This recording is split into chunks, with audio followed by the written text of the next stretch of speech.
I know that that day to come home is the day that a lot of people in prison are just looking forward to if they are coming home.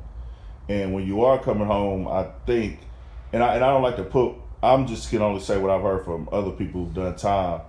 They say you got one or two things you're gonna do in there if you got a date to come home. You either gonna stay the same person you was, or you gonna be preparing what you gonna do when you do get out. When you do get your walking papers, you either gonna sit up in there and say, you know what, I was a criminal before I came in. I'm gonna continue to be a criminal, or you in your cell at night and you brainstorming, you trying to gain knowledge and learn what can I do when I come home. So I just want to know what side of the fence you was on with that. Well,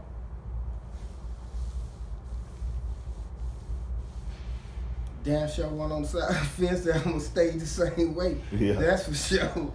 Yeah, I've heard people who say, hey, I don't give a shit. I'm, whatever. But and some people do because they don't digest and then internalize what they went through like other people, so they feel like they can, I'm gonna try it again, or they just feel like getting that money is more important to them because maybe pride.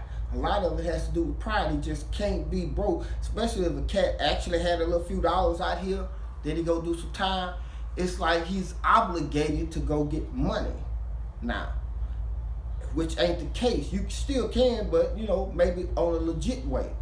But that's a slow grind at times. So cats at times don't have that time for that. They have no tolerance. The grind is too slow for them, so they not with it. But me, I'm personally with it. So I'm gonna roll what I'm doing because since I've been out, certified, do ACs, install a whole unit in the house, the whole thing if it never had it before, was on the poetry circuit. Poetry circuit, talk about that. That was a good thing, something I started down there and I came out and I was into it, and it helped me express myself and get me going out here and expressing what I saw. But as today I'm not in it as I was. Something still there, but I done moved on because as a business side, as a man with a regular job, as well as with the AC trades and other trades and things that I apply and do, I'm hustling still.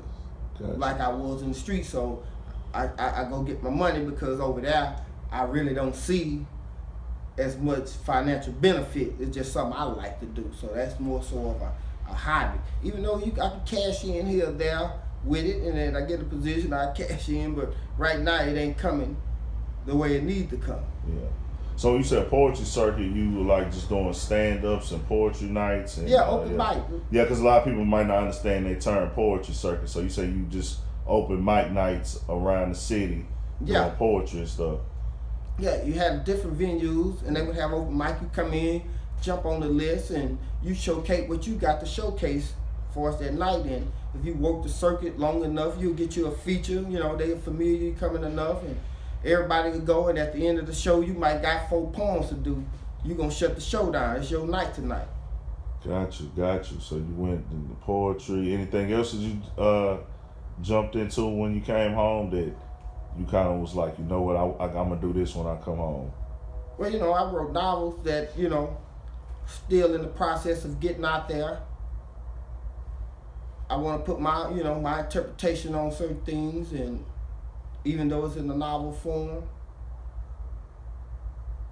That's good, man. So what do you think inspired you to write a novel? Because I just read books. I started reading.